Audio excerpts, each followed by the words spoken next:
Hello दोस्तों, एक नई और ताज़ा कहानी मैं आपका दोस्तों स्वागत करता हूं।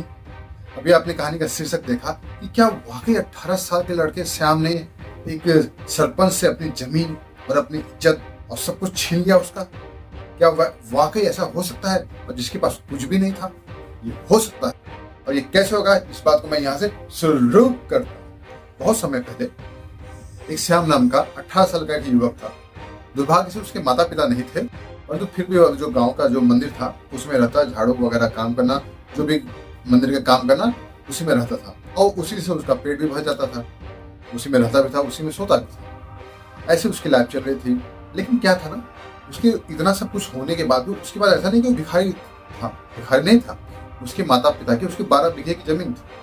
12 बीघे की जमीन उसके नाम पर थी, लेकिन फिर भी उसे खेती में जरा सा भी रुचि नहीं था। खेती वगैरह कुछ भी नहीं करता।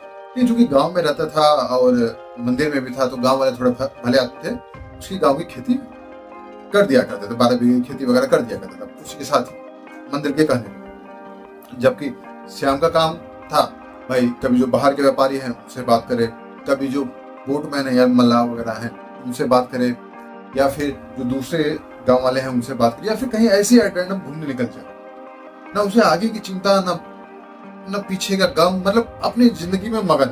ऐसा था श्याम, उसकी लाइफ ऐसी चल रही थी। लेकिन हर कहानी की तरह इसमें भी एक विलन है। इस विलन मुखिया जी, गांव के मुखिया जी को पता नहीं कितनी जमीन का लालच था।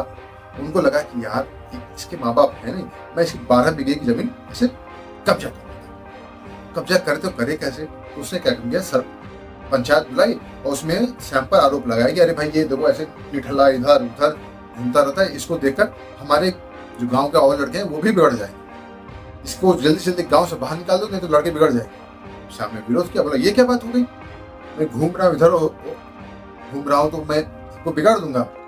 भाई मुखिया बोला भाई ऐसे ही है, तुम सबको बिगाड़ दोगे। श्याम बोला नहीं, मैं ऐसा नहीं करूंगा। तो मुखिया ने बोला इसको साबित करके दिखाओ। श्याम बोला बताइए मुझे साबित करने के लिए क्या करना पड़ेगा। मुखिया ने बोला तुम्हें इस साल अपने गाँव में जो तुम्हारी 12 बीघे की जमीन है उसमें पूरा पानी भरना पड़ेगा। अगर तुम ये पूरा पानी भरने को तैयार हो गए तो ही तुम गांव में रहोगे, नहीं तो तुम्हें गांव से हमेशा हमेशा के निकाल दिया जाएगा और तुम्हारी जमीन पर मैं कब्जा करूंगा। अब श्याम को बात समझ में आई, ओ तो ये मामला ये है कि मुखिया जी उसकी जमीन पर कब्जा करना चाहते हैं। बोला अच्छा।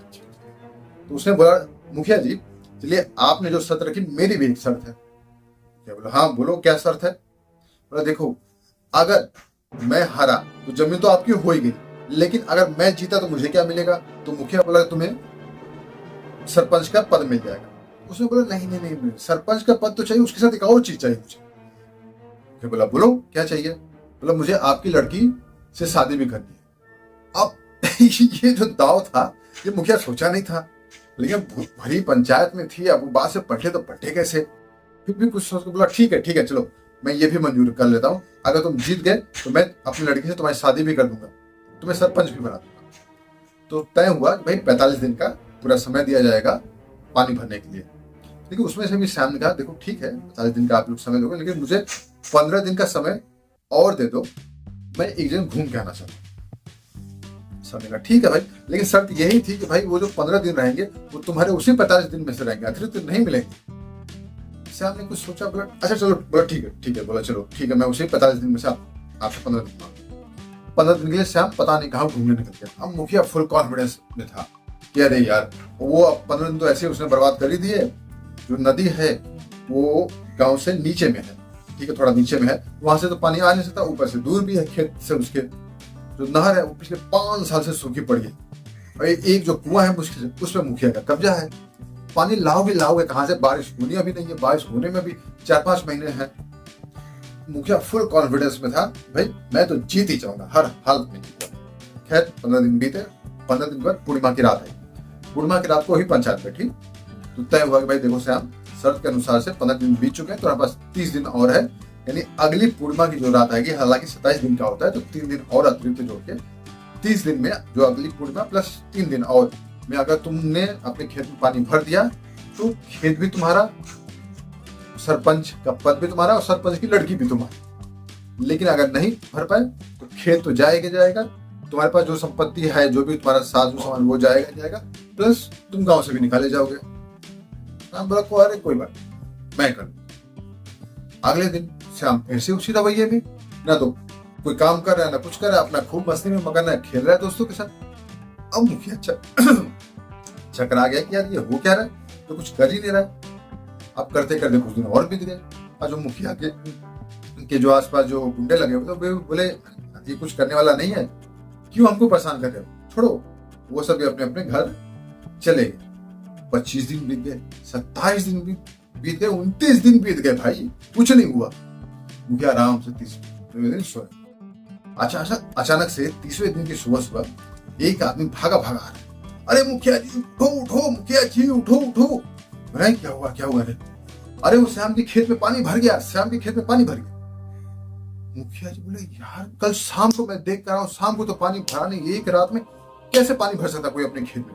बोला मुझे नहीं पता, जाकर देखो। गया, जाकर देखा उसके खेत में पूरा पानी भरा हुआ है। यार कहाँ से पानी आया, देखा देख कर ऊंचाई देखा नहर में भी पानी है। नहर में कहाँ से पानी आया, और श्याम ने उसी में से एक नाली बना के पानी निकाला था। अब वो माथा पड़ के बैठ गया, बोला अरे यार ये ऐसे कैसे हो गया चमत्कार, क्या हो गया एक दिन एक रात में। अब श्याम ने बोला मुखिया जी आप जो से ज्यादा ओवर कॉन्फिडेंस में आ गए थे, आपने मुझे ऐसे समझ लिया कि मैं ऐसा ही हूँ। आपने क्या सोचा, क्या मुझे नदी से पानी, कुएं से पानी या नहर से पानी नहीं मिलेगा तो क्या पानी का इंतजाम नहीं कर पाऊंगा।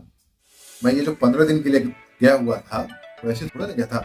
ये जो आप याद करो, आज से 200 किलोमीटर दूर जो एक गांव है, वहाँ डैम का काम चल रहा है, पिछले 5 साल से काम चल रहा है। इसकी वजह से हमारी जो नहर है सूखी पड़ी। ये तो आपको ध्यान आया नहीं, मैं वही देखने गया था कि क्या काम पूरा हो गया कि नहीं हो। वास्तव में काम पूरा भी हो गया और मेरी जो कैलकुलेशन बैठी थी कि 30वें दिन तक पानी आ जाएगा, और वही हुआ। आप तो आराम से अपना सोए हुए थे और मैं रात को नाली बनाकर पानी यहाँ पे ले आया, और जो से ज्यादा तो आपको ओवर कॉन्फिडेंस था उसकी वजह से आप मारे गए। अब क्या कर सकता हूँ, अंत में शर्त के मुताबिक मुखिया को उसका राजपाट भी छोड़ना पड़ा, सरपंची भी देनी पड़ी, साथ लड़की भी देनी पड़ी, अंत में और उसको दामाद भी बना लिया। अब सोचो एक व्यक्ति को जो कल तक अनाथ था, मुखिया का दामाद भी बना, लड़की भी ले लिया, जमीन भी ले ली, सब कुछ ले लिया। तो इसलिए कहा जाता है ओवर कॉन्फिडेंस मत बनो, कॉन्फिडेंस तो रहो लेकिन पहले सामने वाले के बारे में पूरा पता तो कर लो कि सामने वाला कौन है। तो कहानी गई बन में, सोचो अपने मन में ओवर कॉन्फिडेंस नहीं आने का। ये मैं फिर मिलूंगा एक नई और ताज़ा कहानी लेकर। Signing off.